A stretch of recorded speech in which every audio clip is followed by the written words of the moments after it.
Oh yes, this is the Hardcore Marketing Show. I'm Casey Cheshire, your host for this epic journey.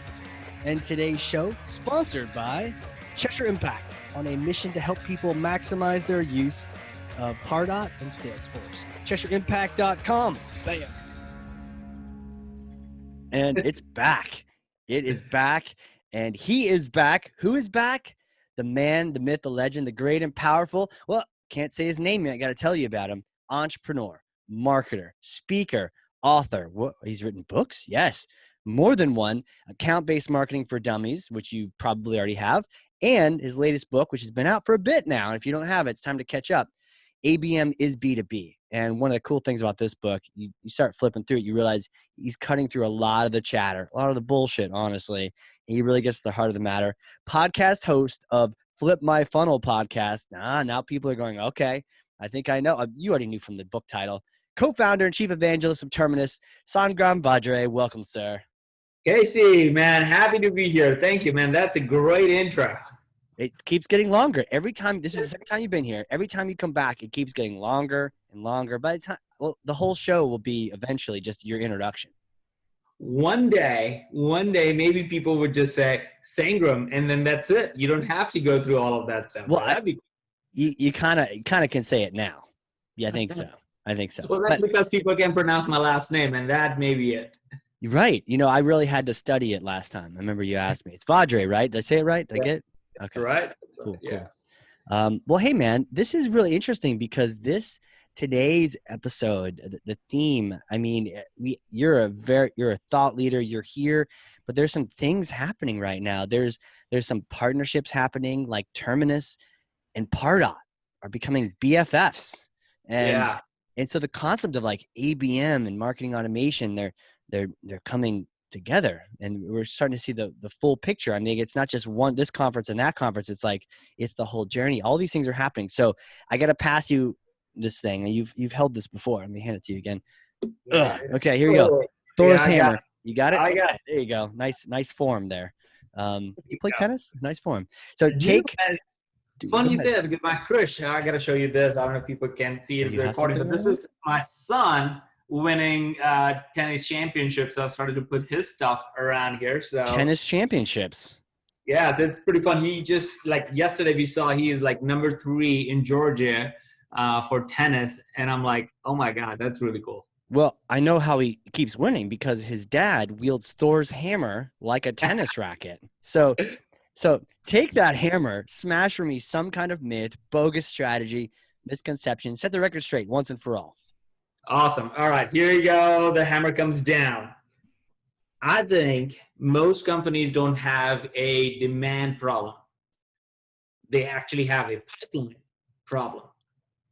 They have a pipeline problem. Yeah, because I think everybody thinks like, oh, I got to hire marketing so we can get more leads, may drive more people, drive more traffic, get more demand. Sales need more people, more mouths to feed.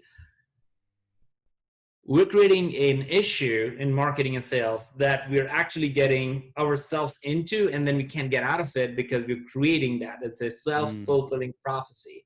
And what really is interesting is if you really think about it, most companies actually have a pipeline problem. So let me give you an example. I know I was talking to Andy Paul, I think about a year ago, and he said, hey, he's like, man, I'm a little bit older than you. Let me tell you a story. I'm like, yeah. He's like, once upon a time, those were the days where sales only had 1x or 1.5x or 2x the pipe. Right now, people talk about we got to have 5x the pipe, 10x the pipe, so that 1 in 10 accounts will actually close. Well, guess what? That is the problem. We are getting unnecessary, literally jamming through people into the demand funnel and really taking our eyes off the money, which is where the pipeline is. So what does it even mean to do 2x pipe? Does that mean you need 2 times as many people in there than you? That's it. That's it. I mean, that when he told me that, I was like, man, this is what happened 15 years ago. And now he's like, I'm amazed that people have 7x, 5x, 10x pipe, because that is not good. And people wear that as a badge of honor. Hey, we have 7x the pipe. And the board says, very good. That means you have a lot of coverage. No, that just means you have to go through a lot of bull crap to find the right account, that means you have to waste so much SDR and BDR and AE and marketing money to get those. What if, and that's really the big if for everybody, is like, what if you could close 1 in 3 deals that come through? Right. And for that, you would need a lot of focus, and that's not what we have. It's that same problem we had on the marketing side of just filling that funnel, baby. Just fill that thing up. Who cares how, just more the merrier, right? Like how many people went in the top of your funnel? Oh, millions. Same problem. It's like the problem, it doesn't go away. And now it's even worse by the time it gets to sales, because you're right. Now you got humans, you got SDRs and BDRs and marketing bucks and goodies and giveaways and swag, all going to people who are probably never going to buy. Right? Didn't you had stats on that? You were like, most people aren't going to buy. No, I mean, think about like, here's another myth, and I'm curious because we talked about the marketing automation, Pardot, and Terminus, and all the things that's happening to the ABM. Well, think about this for a second. I wore the badge of honor for most number of MQLs in my Pardot days in our organization, saying marketing created the most MQLs ever created in the history of Pardot, history of Salesforce. It sounds heresy hearing you say that about yourself, doesn't it? Right. And I say that because that was the stupidest thing I could be proud of. Right. That whole thing, that means marketing cared about nothing. Right. I cared nothing about revenue. I cared nothing about pipe. I cared nothing about business. I cared about my own selfish ambition to hit a random number that somehow became so important that it almost became my identity in the organization. Right. And I think, I bet a lot of people listening to this right now, hope they're nodding their head and saying, well, maybe that's true for them too. Yeah. But here's the myth. If you are actually doing account-based, I don't remember the last time at Terminus or any of the top customers that we have, they even mentioning the word MQL. And I think about that, why is that? Well, MQL, SQL, SAL, or first touch attribution or last touch attribution, all of these things were created for marketing to get what? Credit. Yeah, and credit. Oh, yeah. Right? Like, it was a credit conversation. It was never a business conversation. What's the point? We all know if the first touch versus last touch attribution, what's the point of that, right? Like, marketing is trying to take credit. MQL, SQL, SAL, marketing is trying to prove value that they exist, and because of them, there's business. So, but it wasn't about the business. It was always about credit for existence of marketing. And I think what ABM and all of these things have done right now, especially right now, is that who cares? If we have a list of accounts that we need to go after, marketing and sales need to have the same number. Marketing should get bonus when sales hits their numbers as a business, period.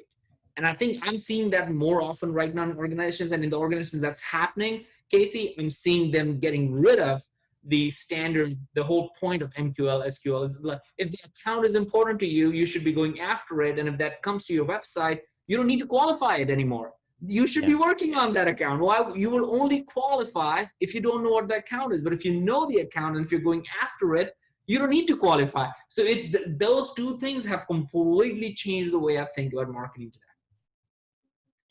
It really does flip it, because you're right. I mean, I was going to kind of challenge you for a second until you really built a strong argument, because that credit conversation happens everywhere. I mean, even during COVID, and like, marketers I know a bunch of marketers. If anyone needs any marketers, a lot of people in our networks are looking for jobs, man, because they got the axe first. Maybe, I mean, did they just not do the right credit conversation? But like, the whole organization has to be shifted, or would that maybe have been helped if they were better focused on not the credit, but just the team success, the revenue. Right.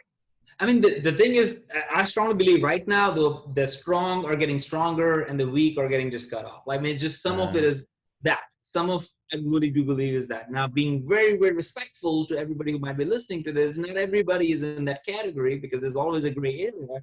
But that's organizations is what I'm talking about. I'm not talking about individuals. So as an organization, if your culture is to drive business outcomes, you would already be aligned to saying, hey, we need to pivot. Example, let's just talk about webinars. The stuff that actually worked for us in our organization right now when all of this thing hit wasn't 8,000 people webinar. It wasn't 8,000 people virtual summit, although we could have done both of them. We do 20 people events. 20 people in the same industry, we cap it out at 20, and guess what the show rate of our webinar is for those 20 people? What? 80 to 90%. No kidding. And normally, free Yeah, events, it's normally 50 or less, right? less, Guaranteed. right? They show up. And we would cap at 20. So they're like, wait a minute, I can't get into this. No, you can't. I'm sorry. We already have 20 people. Come back next week. And they will come back next week 10 minutes early this time. So the point of all of this that I think if you create relevancy for your business, then I think you will hit. But that's what marketers need to do right now. They need to pivot their thinking around whatever skills they have. If your skill is to create demand, stop thinking 1,000 people to 20 people. Now that requires a complete shift of mind, but you can still use the same skill set to build a program around that. If you are all about creating ebooks and content and demand generation around that, then maybe you need to create content for that industry, very specific for those 20 people, and make an ebook or make a landing page for each one of those companies. That the marketers who are doing that right now, Casey, I'm seeing them getting promoted. So it's a very different, that's why I started with saying strong getting stronger is because the people and the marketers and organizations who actually understand the game of relevancy are actually becoming really, really good. And the organizations that just played the numbers game, played the, all right, we'll do the same thing over and over again game, they are getting exposed. Yeah. Yeah. Wow. I like the idea of the smaller webinars, like really mixing it up and doing something different and not just the same old quantity based. And I guess it's scary though, going niche, ratcheting it down, going after 20 people and instead of praying that, you'll get 150 to sign up and then 80 will show up and then 50 will stay. Like all those goofy numbers, you just go for the 20. I mean, do they just need to do we just need to all get kind of more courageous, or how do you move in that? How do you get more marketing courage? Yeah, it's a great question. I feel like it's less about marketing courage, I feel like, and it's more about recognizing what's the most important thing for your business to move forward. So the 20 people webinars where we're going to do, we looked at our own database and said, well, okay, well, where is our pipe? Right now, we see that we have a ton of manufacturing-oriented accounts. Okay, we're good at we're really good at selling ABM to manufacturing. It's really good. Okay, great. We see that there are at least 50 accounts that are in manufacturing in the pipe. Going back to the first myth, it's like pipe. So we looked and said, let's do a manufacturing, our manufacturing industry marketers focusing and pivoting and changing and addressing this pandemic as an example. We literally looked at this as an opportunity, quite frankly. And when we marketed, we didn't market to the entire base. We only sent this to those 50 accounts and saying, hey, look, we're capping it at 20. This is a manufacturing only webinar. We have 0 slides. The point of this is to bring CMOs. We already called up and recruited 2 or 3 CMOs. So we featured them saying, hey, here are the 3 CMOs in your industry that are going to be on it, and it's a roundtable, not a show and tell kind of thing. And all we did was seeded maybe 2 questions, and the rest was just conversation. Casey, guess what? Like your podcast, they would want to stay not for the 30-minute, but hour and a half. Wow. Yeah, that's great. Right? Because they're all talking. They're all like, wait a minute, how are you doing that? And a lot of times, quite frankly, in the early days, it was like a therapy. Oh, you too? You got the same problem? Your CEO also is asking you to do like all of these things. And we were just sitting there and watching a movie here, right? Yeah. Like we notes, and it's a safe environment because it's not getting published anywhere, or they knew that this was all about them and for them. And here's the other part that word, as I said, it clicked on me. There's a book written by Jeff Henderson called For, F-O-R.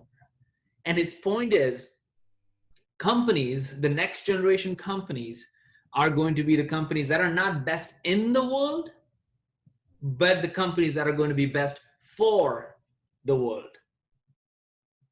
And that Wow. is such an interesting paradigm shift. Like, we all keep saying we are the best account-based marketing platform in the industry.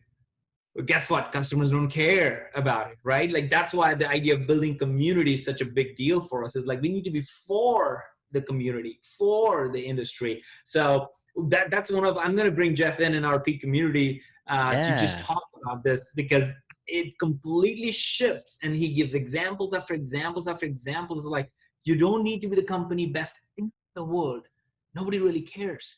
Right. What important is, are you the company for the world? And I think marketers need to build up the courage, going back to your question, is, are you for your customers? Are you for your future customers? And as you ask that question, the answer would appear right in front of you.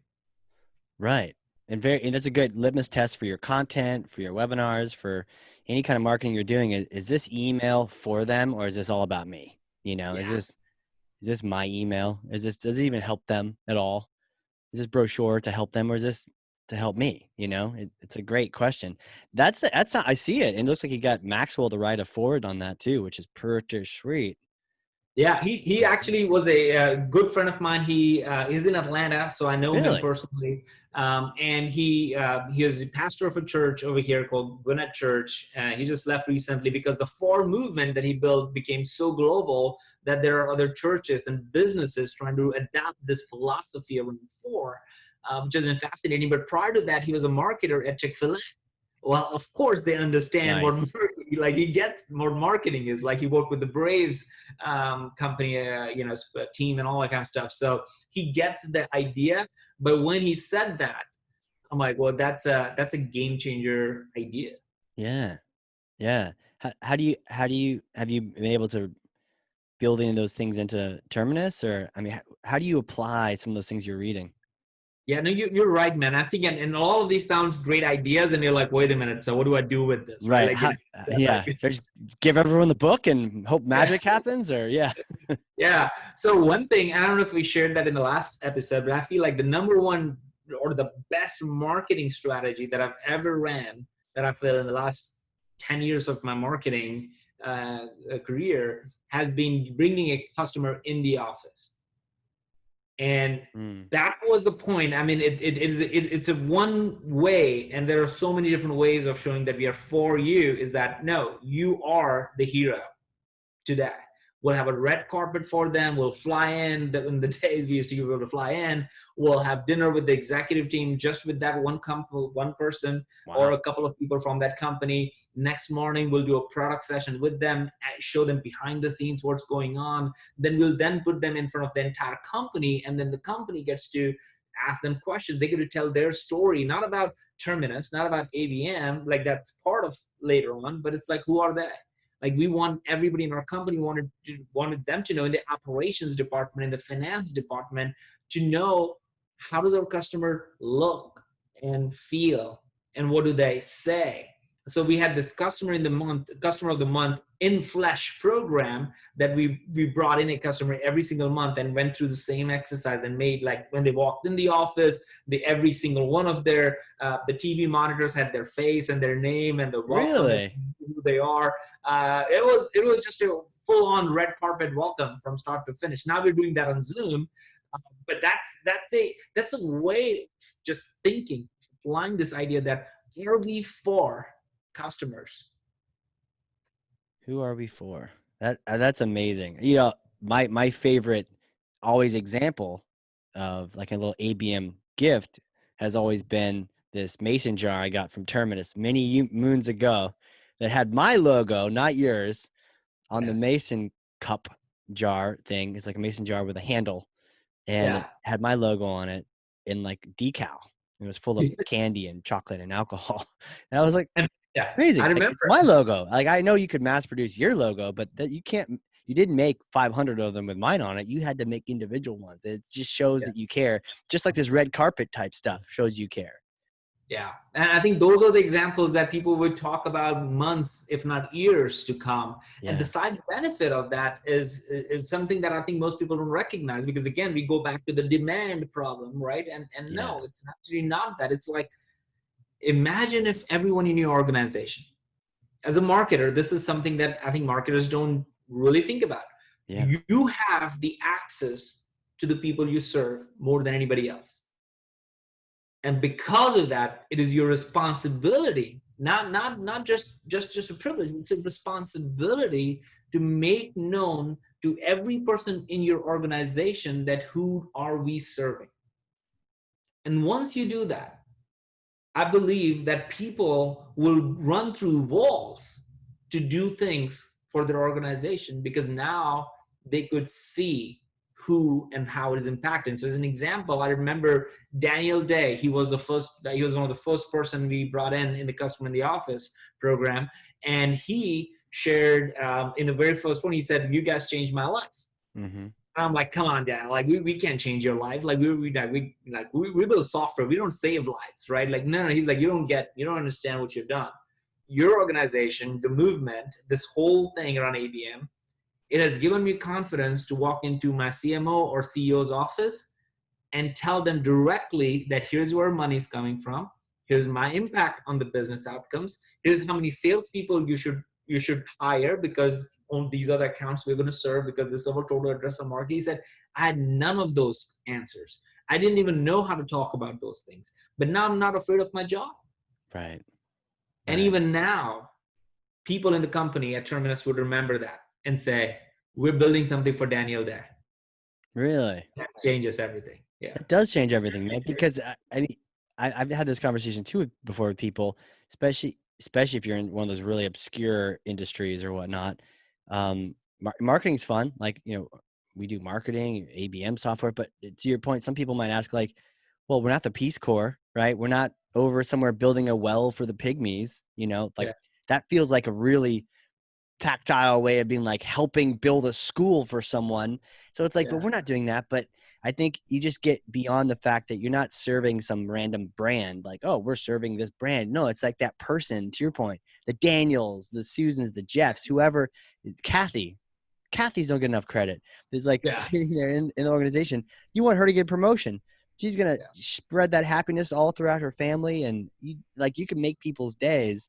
Just get beyond the fact that you're trying to help this brand succeed or that brand grow their stock. It's like, no. You're trying to help the individual, the Casey's, the Sangrams, the people that are in the company. It makes a difference. I could totally see that. Yep. People still talk about those stories, and that's Man. what, man, I'm still talking about that story. So it's Yeah. really, yeah. Yeah. That's how it's the mark of a real moment is when it keeps coming up and it comes to mind. You want to tell people about it and stories and that kind of thing. My next question for you, really, now we're kind of getting on the topic of Terminus. We got this big partnership thing happening. Pardot, Terminus, they're like, you, me, let's do this, right? What can you tell me more about this? I mean, we've got some good data on it, but at a big picture level, what is happening? What's happening with these two powerful apps coming together? Well, I mean, in the early days of ABM, Inbound and ABM was looking at each other like, oh, we are competitors, right? Like this two movements, like it's flipping the funnel. So the old funnel is gone, which means inbound is no longer valued. And the reality is that no, both can exist for the right type of business. If you're going after a $10 a month, or if you're going after just brand and those kind of things, inbound is important for you. As a matter of fact, I'll submit to you, in most organizations, if you're doing your ABM right, your inbound actually goes up. I see that. Yeah. Yeah, not a lot of people talk about that, and they're like, oh, then that's because your people are taking credit for it. But if you stop taking credit, people will stop talking about it. It's like, it doesn't matter where it came from, you already knew the account. But if you're advertising to them, if you're sending direct mail to them, if your salespeople are reaching out to them, if you're doing events to come in together as a webinar, they're going to tell somebody like, hey, Joe and Sally, check out Casey's company or Sangram's company and see what it is. And they go and fill up the form and they become inbound. And you're like, oh, inbound is going up. Well, no. You actually, they're coming because you created this halo effect around them through all these things. So if you stop worrying about credit, I think inbound will actually go up, and ultimately you actually will get the credit that you're really looking for, but not in a in like forceful way. It's just what happened as a byproduct of it. Right. So that inbound, outbound, I feel like that mystery is resolved, at least for me. And I think in some of the leading companies, they are getting over this idea of like, are this two different channels or are they actually driving business? And I think 100% helps the other group. The other big elephant in the room has always been marketing automation. Mm. And people go, well, what about all the nurturing stuff and all the email stuff and all those things that happen through marketing automation? Well, the beauty of marketing automation and companies like Terminus, like let's just say Pardot and Terminus specifically for this example, is this. Because they're the best, right? They are the best. We both have history there. We I both have was there. history, But yeah. yeah. So it's beautiful to when the world comes right full It circle. is. But both were created. And in a sense, marketing automation was helping marketers do marketing using emails. When Terminus started, we wanted to help marketers do ABM using advertising. Mm-hmm. So if you think about it, the email and advertising are the Trojan horse into all the other things that are built around them. And as long as organizations can help others do marketing, those are the applications, those are the products that are going to do better than other products. So for example, there are a lot of products that started off saying, hey, we're going to help you measure ABM. Well, guess what? You can measure if somebody's not doing it. So Right. that's why some of those companies had a difficult time to get up off the ground. But for us, we had we made sure that we are actually doing something. When we had to choose what we focus on, we chose to focus on helping first marketers do ABM, and then added Bright Funnel, then acquired Sixter, then added chat and all those things. But Pardot and Terminus, this is like both companies are helping do marketing, so that makes sense. There are a lot of, it's bi-directional. It's a full-on integration, which means it's not just like an API call here and there. No, it's a full-on integration, which means there's a bi-directional sync, which means if you're running, as an example, if you have your dynamic list and things of accounts that you're working on and you want to say, well, as soon as somebody hits into that account or somebody fills the form or somebody does something like that, fire up an advertising from Terminus to that particular account and give the entire account an halo effect. So now you can do things like that, which allows marketers to do really smart marketing. Yeah. Totally see this. Totally see this. And I'm glad you're here. I mean, thanks for being here to explain this because yeah, I had sensed the inbound versus ABM. You know, inbound, some of the crazy people inbound, they were like inbound versus marketing automation even. They were just like, but really it's like, okay, no, it's actually very similar, the idea of marketing automation versus ABM. Yeah, I felt that too, right? It's like it's almost like we got really tribal around ABM and then you're like it to the exclusion of everything else. But then on our last podcast, and if people haven't heard that one, they should go check that one out. We'll link to it in the show notes.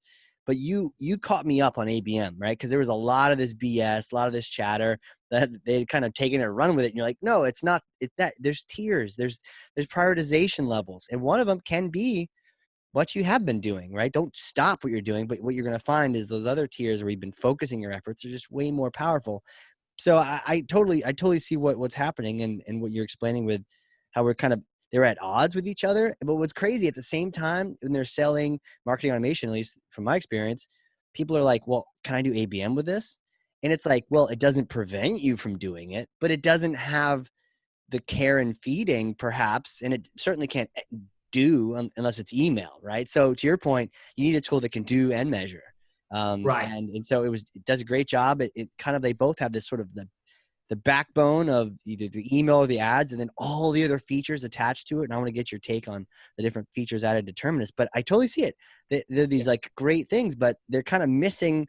It'd be great to have some excellent email nurturing, but tied to the accounts. And it'd also be great to have that ads and all the things that go with ABM and not just so lead focused. I think Pardot was due for a little infusion of account focus.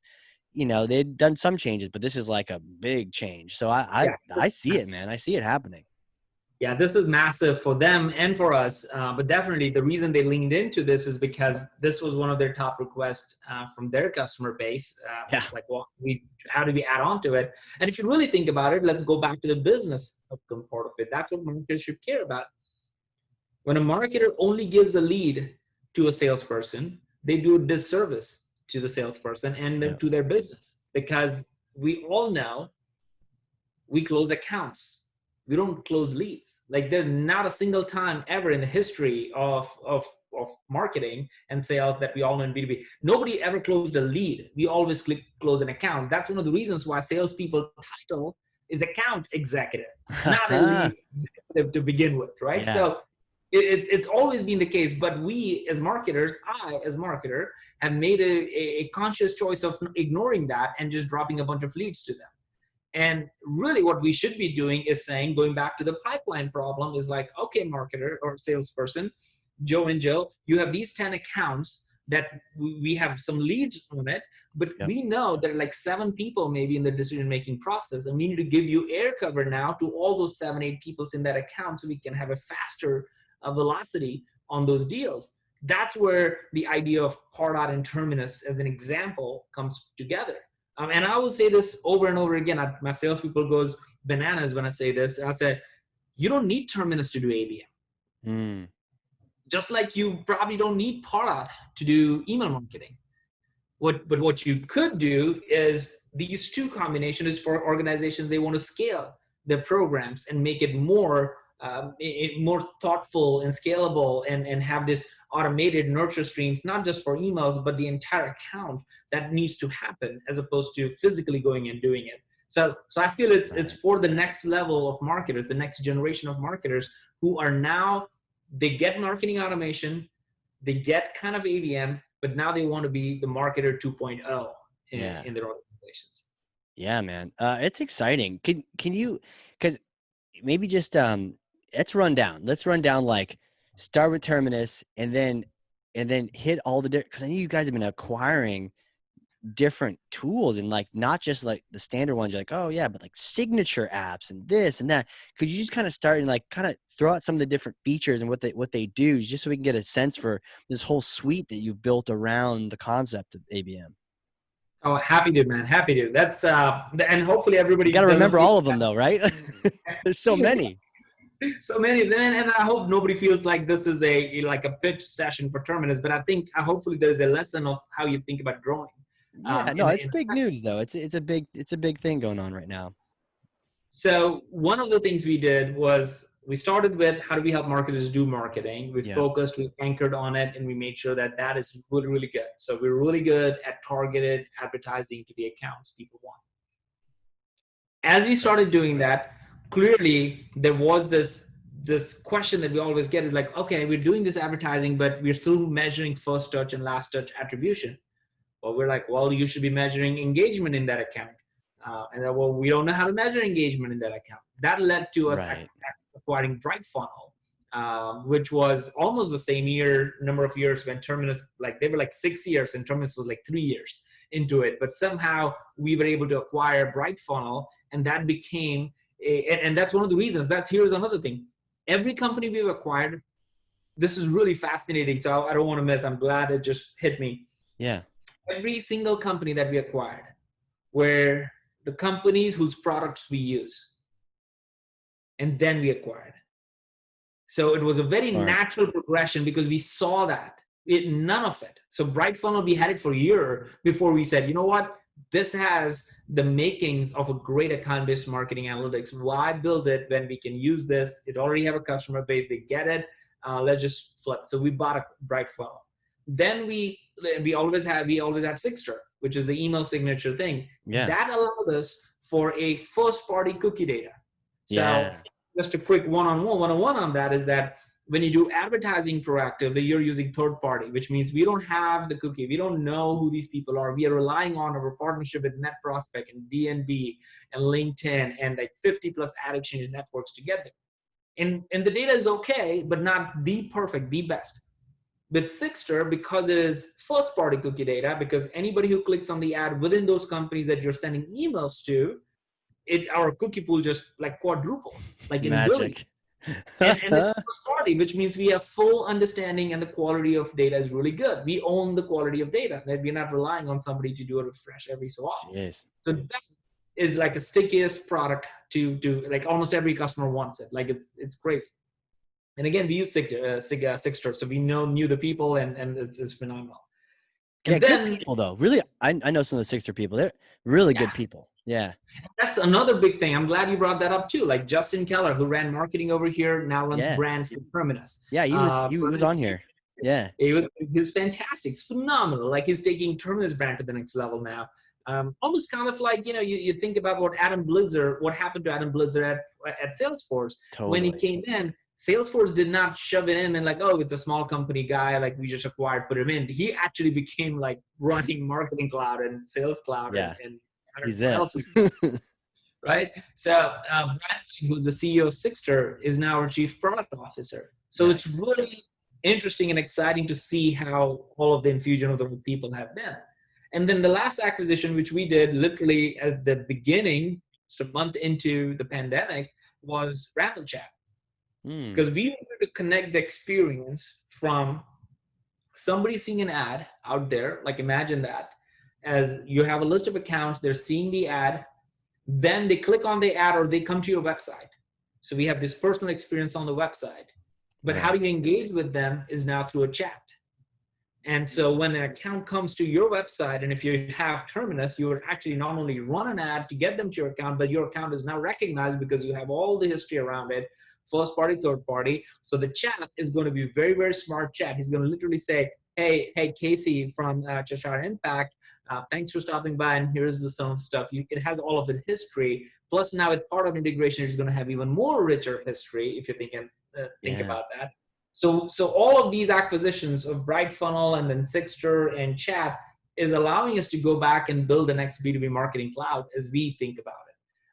But again, not trying to say we do it all, but we Right. want to help the experiences part of it, the online experience of web, online experience on the website, on different websites through advertising, through emails, part of it, and on your website from a chat perspective. We want to just combine and make that experience so unified, because here's the big part that we believe in, Cassie, and I'm curious to get your thoughts.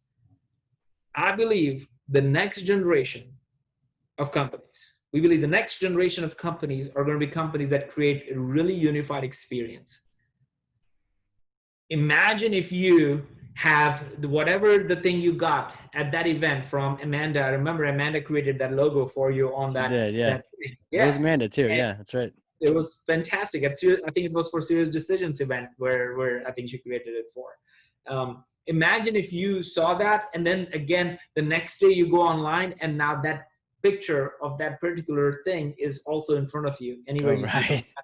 right? Yeah. And imagine you came to, oh, let me check these guys out, and you came to terminus.com, and the chat bot opened up, and it sees that, hey, did you enjoy this gift or something? So now there is this feel like, hey, we know you, we not in a creepy way, but we care about you, and we Right. want to show you that you're important to you. And Yeah. you couldn't do that with 100,000 accounts, but you could do that with your top 100 accounts. And that's where I feel companies are gonna win if they start doing that. Yeah. Yeah. And otherwise, it's left. I mean, some people say they like to pick and choose different things, but man, trying to tie together a tech stack, sometimes you just can't, right? So you need them to be. And I was even always wondering, like, why Sigster? I'm like, I like the people, Yeah. but like, why? But then I kind of get it now. Wow, now you own the data. Got it. But that you can't stitch that together yourself. That you need some of this, the best tools coming to work together. So I totally get that. That's sick. Yeah. A unified experience. It's really the way it goes. Yeah. I think that is one of going to be our greatest struggle. We don't have it all together yet. Yeah. I don't think most companies don't have it together, and it won't be all through acquisition. It will be through partnership. Like we have Yeah. partnership with Pardot now. We have great exclusive partnership with Bombora for intent data, for Right. example. We have partnership with Sendoso for direct mail. So in a way, your customers are not just demanding, but truly expecting you to deliver on this, because that's what they get in a B2C environment. Right.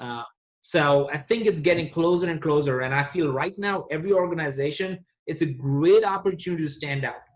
If we stop doing the usual webinars and stop doing the usual ebooks and stop doing the usual stuff, we actually are going to create really great experiences where our customers will remember that and they will come to you because of that. Yeah, I'm totally going to do that. I love doing webinars, and I've been thinking about different ways I can mix it up. So it's not just me doing it for me, but Yeah. kind of try different topics. I'm gonna start with some blog posts that are really popular and make the webinar about that. Um, I love the idea of the focus group, even the idea of just standing back. It's like not even about me talking. Yeah. Oddly enough, it's not about that. No, it's let's these other people, they're in the same industries, they're in the same groups, and let them mix and communicate. We just facilitated it. It's a great idea. It's very serving. It's very much the servant app, like the book you brought up, the 4 book. It's pretty powerful Yeah. stuff. Where, I mean, and I feel like, I think you brought up a great word, which is about facilitating. I think Yeah. great marketers are facilitators, truly are. Like if you think about, everybody in your organization probably has an idea of what marketing should do, right? Everybody thinks they're a marketer, even if that's not their title. And everybody can comment on your website and a font, a way to Hmm. experience, right? And you have to take it in. You have to like accept that criticism or feedback, because it's customer facing. It's facing, nobody's talking about a code that somebody engineer is writing in their bag that you can't see. Nobody can comment on that, but everybody can common experience, which means your job really, and I've started to appreciate that maybe after 10-15 years of therapy, is that Hmm. I need to learn to be a facilitator first. And if I do that well, and I bring the right constituents to the table, we don't have to make decision by committee, but we all need to make sure that everybody needs to be felt heard. And when marketing leaders do that, they can build the greatest brand. They can build the greatest campaigns. They can drive the Hmm. greatest business outcomes. So I think you used a very key word, and I'm glad you did. Like, it's something it took me a while to understand. Yeah. Yeah. The best marketing, sales, anything is really just when you have that authentic, you really care. You Yeah. want the people, and it feels better. So anyone that doesn't feel that yet, shift that way, because then you're going to work, you're not selling widgets or sprockets or some SaaS program that lives in an Amazon web server. It's like you're helping people. And that kind of Yep. ties back to the whole thing. I wanted to ask you about, this ties into the unified experience. You are everywhere, and I love learning from you and watching and seeing what you do. And I do want to get into the community in a second. But one of the things is you're on LinkedIn, and you're on LinkedIn Live. And there's only a few select rock stars that are on there. And I've had a chance to join it. And you basically have these like podcast like interviews. So we'll put a link into you on LinkedIn so people can go get followed, so they can be aware of when these things happen. But tell me about LinkedIn Live. What's the experience been like for you? Have you learned anything about the best way to do it? How do you get the most people interacting? What kind of best practices have you seen? Oh man, thanks for asking that. That has been a really fun project. I really took podcast and doing it in a room without video to now doing with videos to like doing it online. Like really, that's all I'm doing. I'm Yeah, doing podcasts online right. that goes on Flip My Funnel, that we do recaps in the community that you and I will chat about. And I think that has just been a fun experience. What's exciting is that, and what the biggest learning I learned from this is that consistency create massive outcomes. And I have been a big believer of just being consistent, but I didn't realize how big of an outcome would that have. So when I used to do webinars or podcasts or all of these things, I would just do it on any time that pleases me, because nobody's watching it, right? Right. Then when I started LinkedIn Live, I did the same thing, but sometimes I will see hundreds of people on it, and sometimes I will see like 2 people on it, and I'm like, Right. doesn't make any sense. Like, it's like, why are not the same people engaged? Because, and I think this is actually better than the last one. Like, Right. what's wrong with that? And what I realized is there's nothing wrong with them, as always. It's always wrong with us. Is the idea that I wasn't consistent. People didn't expect. So if they would show up when they are available. So I started doing it every Monday and Wednesday, but mostly Wednesday at 9 a.m. Eastern, which meant I'll blow up some of the West Coast people. I mean, that's okay. Every Wednesday at 9 a.m. Unless something else happens, I'm consistently Wednesday 9 a.m. live. And what that has done is that a week when I didn't do it, I got like 10 people emailing me, which means there must be more people who missed it. saying that, hey, I missed your thing, did it not go live?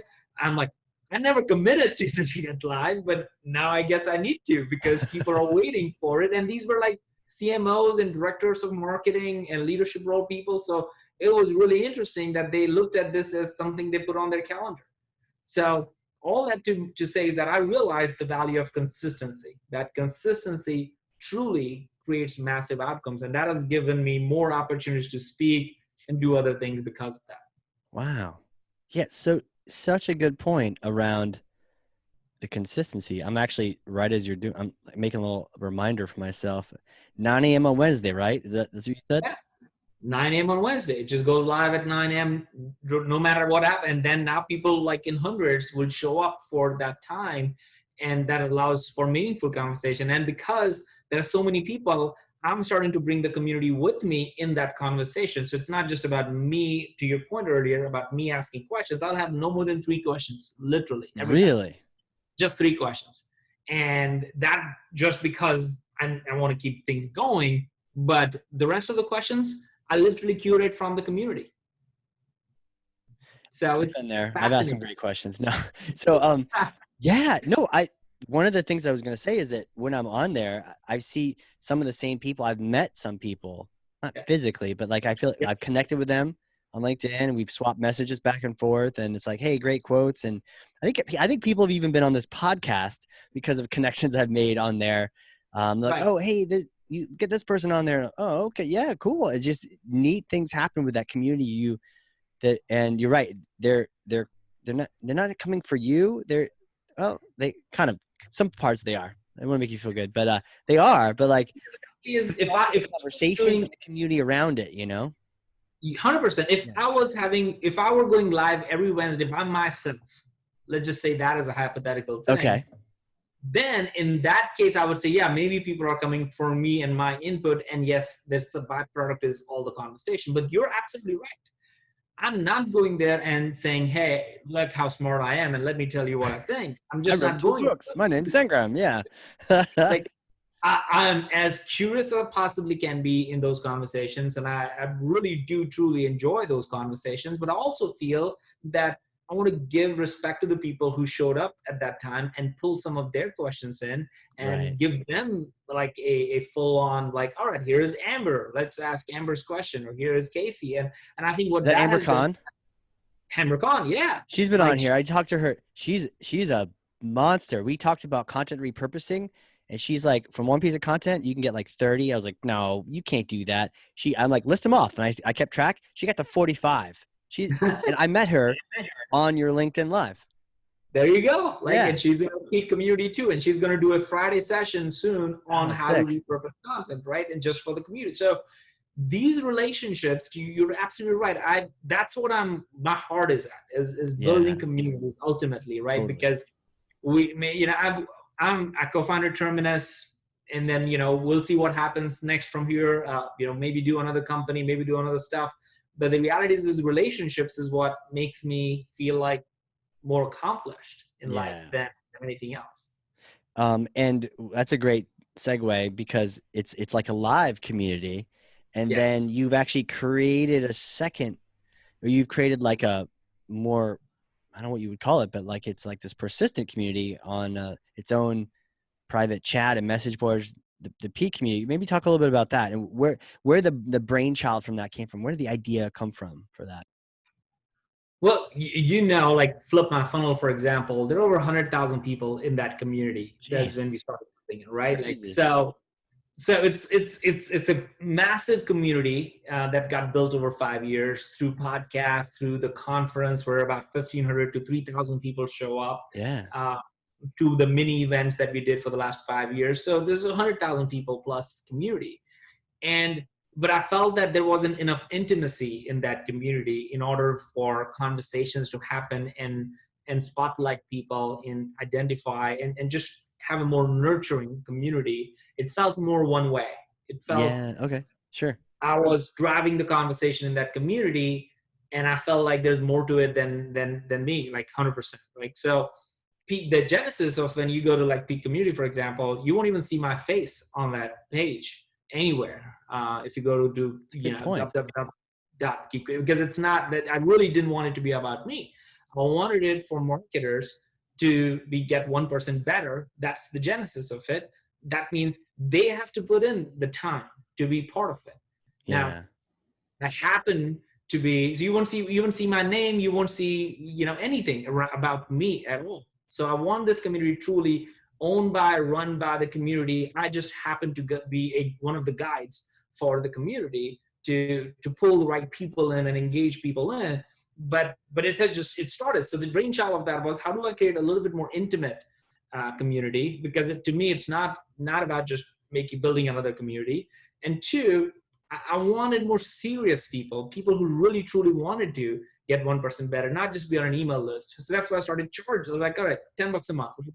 If somebody for their own growth can put $10, think this community is for you. So $10 a month. And what's interesting is there are all kinds, like you are in this community, like there are Yeah. people that are CMOs, there are like emerging CMOs of big companies, small companies. So honestly, it's a playground for me. Like Yeah. I'm learning, I'm relearning about building community at an intimate level. We're building circles within it. It grew from just like in 2 months to about 175 people now in that community. So, and I don't need the money.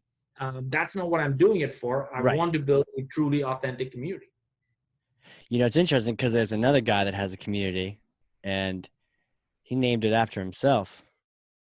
Yeah, and that's totally cool, right? That's And cool. people should follow, and there are a lot of people, and I didn't want it to be about ABM either.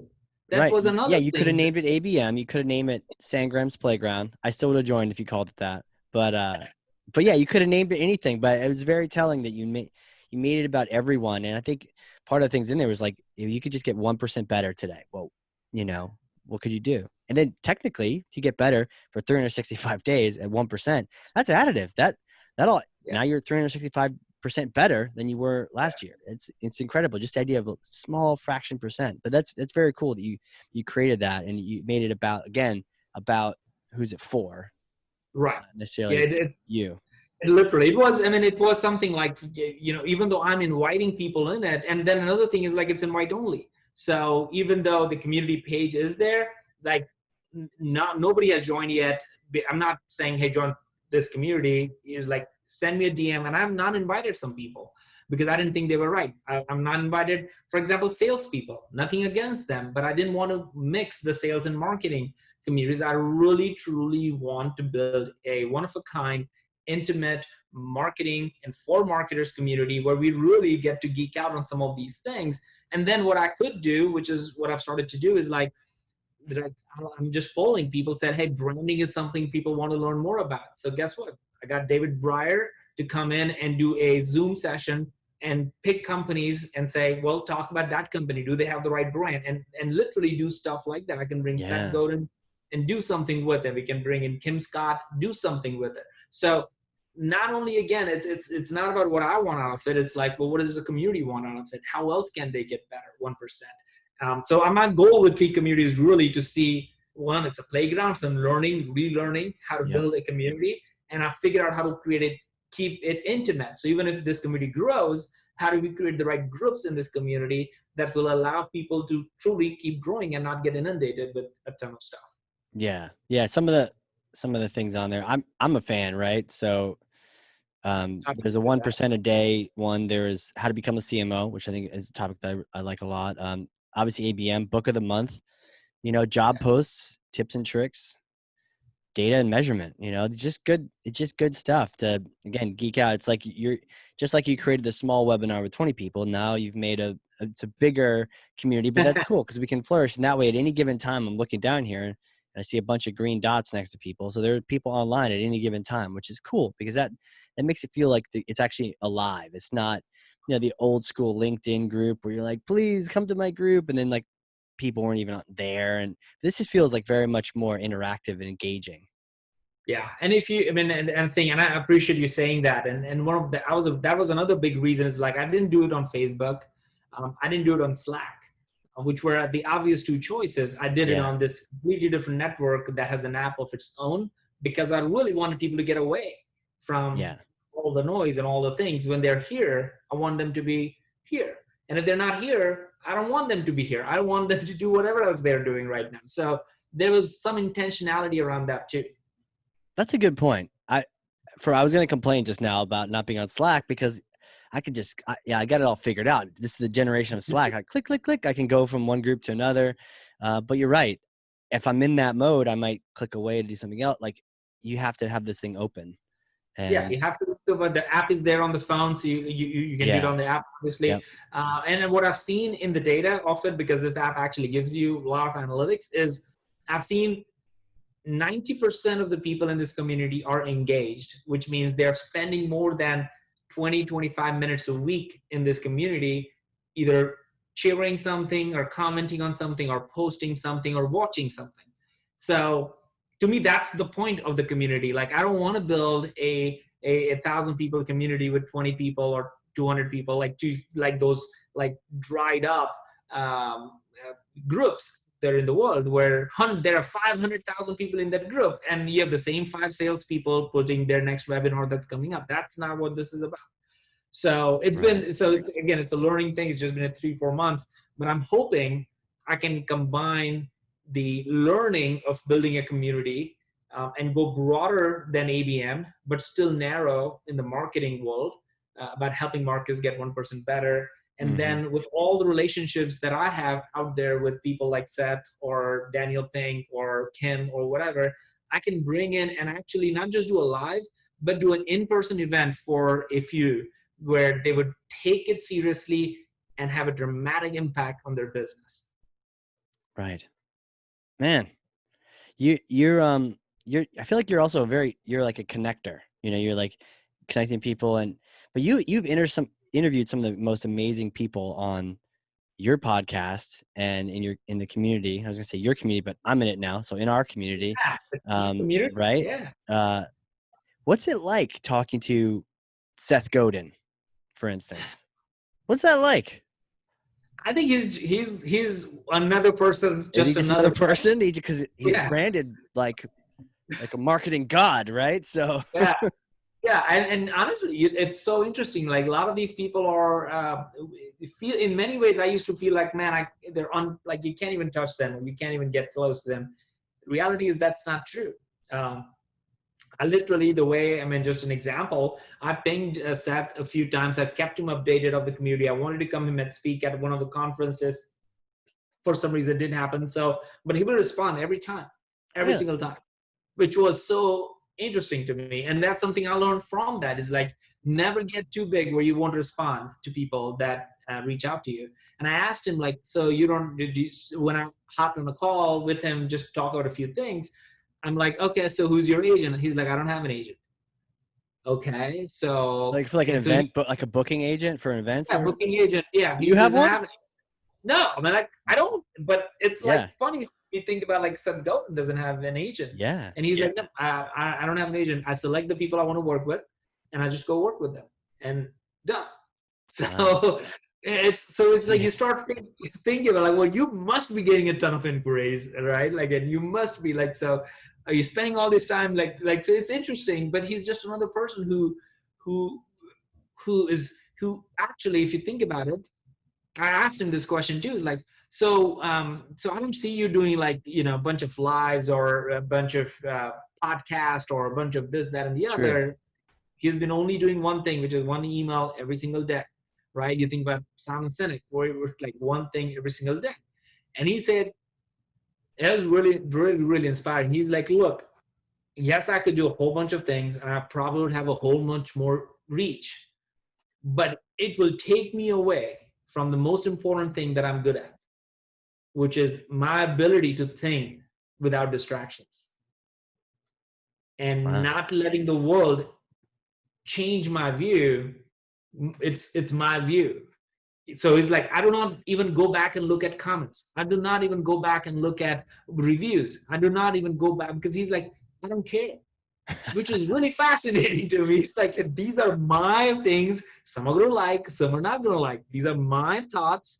And I want to share my thoughts as clearly as possible without being tainted by the world, because in his view, that dilutes the gravity of the point that he's trying to make sometimes. So it was really fascinating to think about that. Yeah, I could do all these other things, but I'm just gonna. I was gonna say maybe he's focusing on writing because do you would say I mean, he spoke to you, but is he like a writer or is he a speaker? Sometimes people are one or the other. Does he seem like he's Yeah, I think kind he's of a writer, all writer?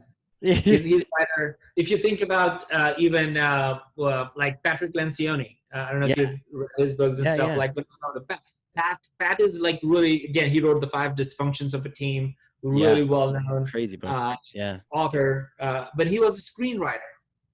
And so that's what I learned about their stories as right. part of this conversation.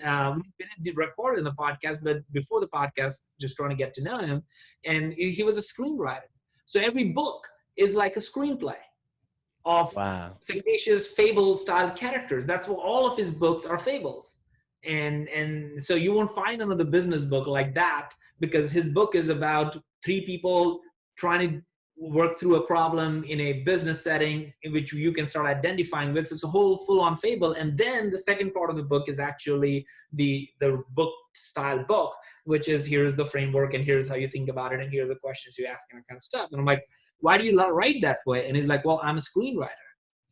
I didn't get my break in screenwriting, so somebody said, why don't you write business book? And so I wrote a business book, and that became really well, so here I am. So it's fascinating to hear that. Right, right. But he's still in his element. He's not being someone different than he is. He's like, I'm still writing screenplays. I'm Yes. publishing them in a different way. He's still doing And it. from the array of all the books, that book is completely different and it will stand out. Like Bob Berg is another person, right? Hmm. He wrote the Go Giver series, which is all screenplays. Oh, okay. Yeah, got it. Jeez. So, so yeah, I mean, so you've talked to a lot of people too. And I know you're kind of philosophical like I am, and the idea of I really loved you were doing this for a long time. I don't know if you're still doing it, but the idea of intention, and the Yeah. more intentional person wins, the more intentional marketer, and even in your life and your career, are you still doing anything around that, or I know you got a Yeah, million things becoming going on. intentional. Yeah, I mean, I still write the Becoming Intentional newsletter once on Sundays, Oh, you or do? yeah, on LinkedIn it goes on Wednesdays. There are about 21,000 people on that list, so it's a really, that list has just grown, and it's literally just one thing that at top of mind is literally 1 minute read for it. So I try to keep it very simple. One idea, one clip of something that I really thought was impactful on the same idea, and then one thing to do, because I want people to do something. I don't want people to Yeah. just read and move on like, oh, great article. No. Like, and I'm not deep. Like, I'm not that deep where I can write a research paper. So it's Right. like one thing to do. Like, for example, last week I wrote, you know what the best thing you could do for your team? You could block 30 minutes on their calendar and ask them to go take a walk. Like, that could be the best thing you could do for your team this week, given how many Zoom calls and sessions they're going to have. And Yeah. I can tell you how many emails I got after that saying, oh my gosh, that really, like, I got my teams telling me that, so it's like things like that. It's like simple stuff. Yeah. Yeah. I remember that post. So this newsletter, but you're doing this on LinkedIn every Wednesday. That's where it comes out. Yeah, Okay. it goes on. It's part of LinkedIn's newsletter article series, right? Like, so they create articles, Oh, jeez. uh, and they promote the heck out of it, which created that much. So if you look at one of my articles or something, you will see now I only write the newsletter on LinkedIn, which is a really interesting feature of that too. Yeah, they keep coming up with interesting things. So is it enough to just follow you to get that, or do we got to do something different? Yeah, you have to subscribe to that. So when you go to LinkedIn and when you go to one of my posts, which would be a newsletter, one of them would be like on Wednesday. You can see on Wednesday I posted a 111 newsletter. So you have to go to that newsletter and subscribe to get it. Wow. It will send you it will send an email every time I post. So it's not just a LinkedIn feed. It's an actual email.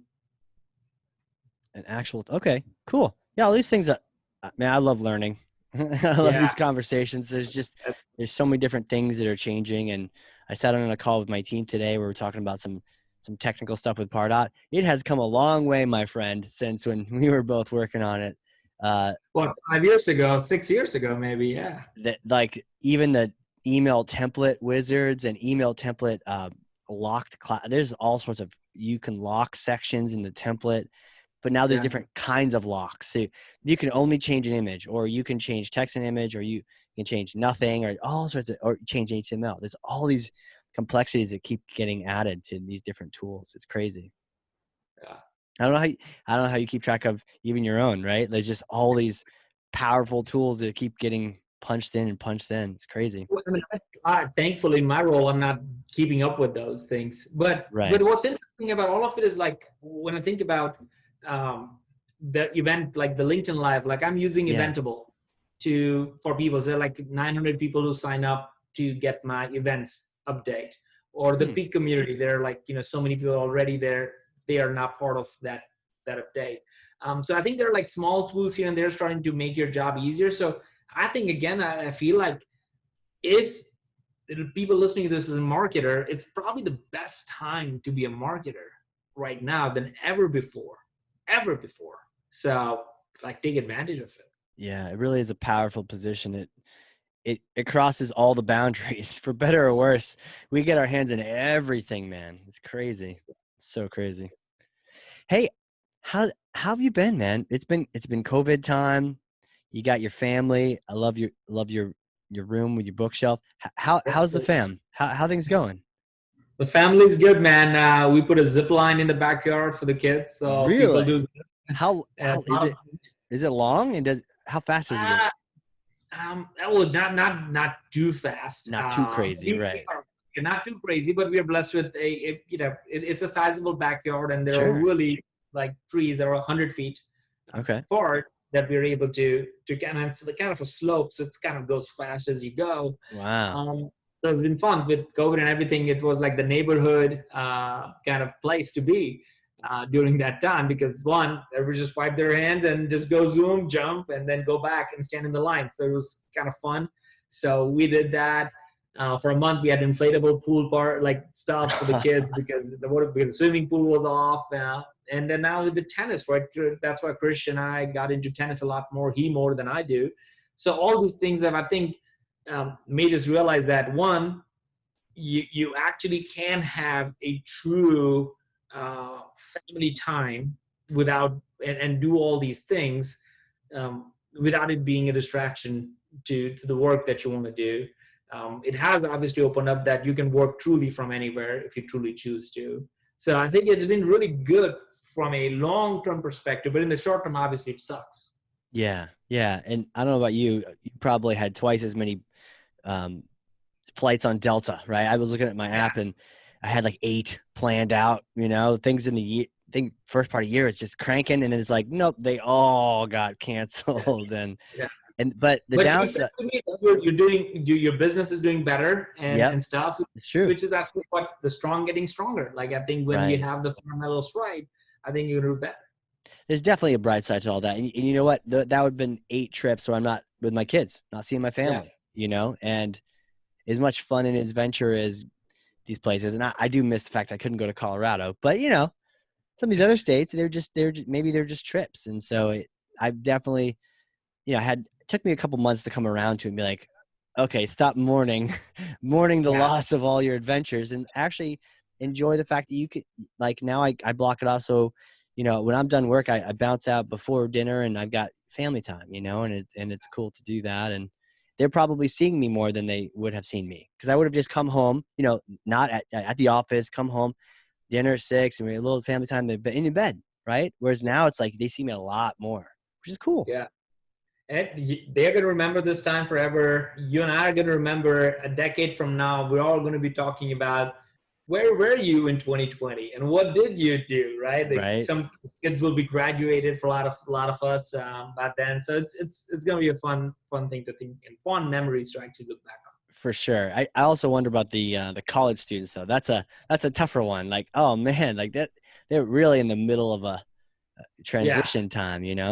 Oh, that it sucks for everybody who's graduating, looking for a job, or like, okay, this Yeah. is the worst time for you to graduate right now. Or even haven't graduated and the schools want full tuition, maybe. You hear about the schools in New England say, oh yeah, we're going to charge you full tuition for the remote, or, it's like, I think it's getting disrupted. I think that finally education is getting disrupted.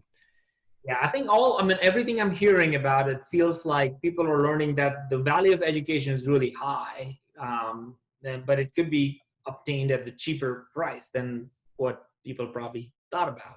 Yeah. At the same time, like the teachers in schools, everybody's getting challenged like never before. So I can actually, as an entrepreneur, I feel like what a great time for somebody to reinvent all of Oh, these things who has passion for any of these totally. areas.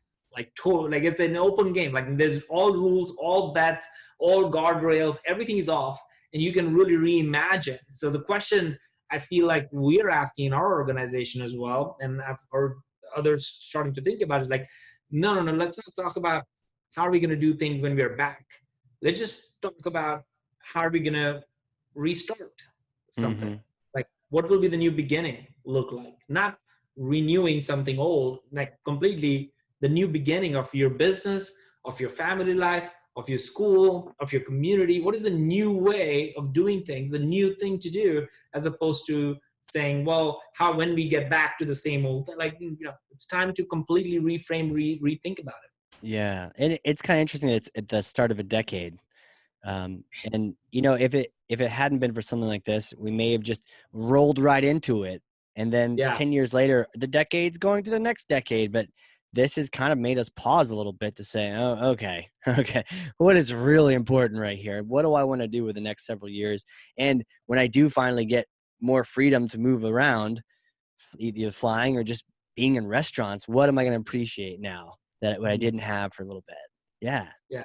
You gotta, yeah, the choices are going to be real. That when everything is again back to normal, we will have to make the choices and saying, well, is this what we want, or now we're just doing it because we wanted it, not our families didn't want. Like clearly, there is a choice that we'll all have. For sure. Yeah, I've definitely started making decisions around offices and travel, and also what's important.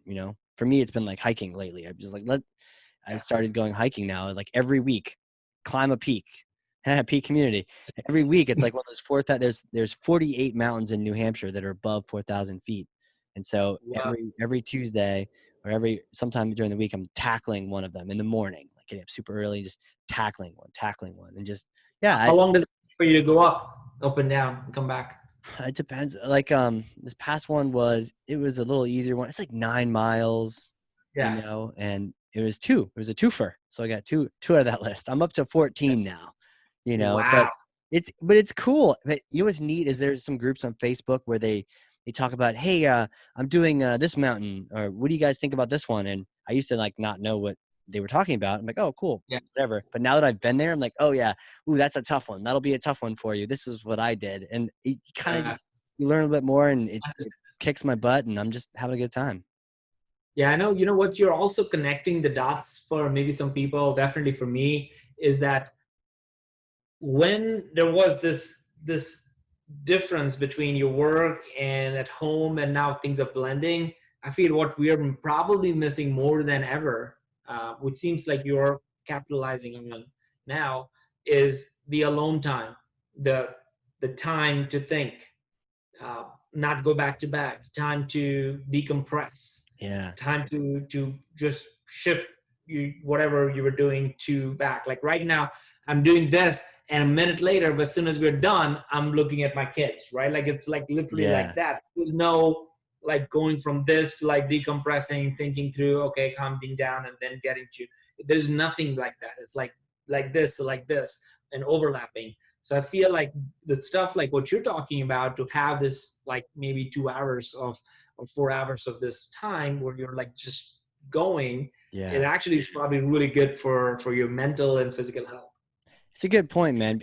I felt like it's time's gone faster now that we're sort of at home, at work, at home. It's the same thing. We're just, and so time is like, wow, it's already, what is it, September now? Didn't this thing start in like, what is going on? It's just because there aren't those breaks. But yeah, to your point, just giving yourself a little, sometimes people call it free time, or, just a little time just carved out for you.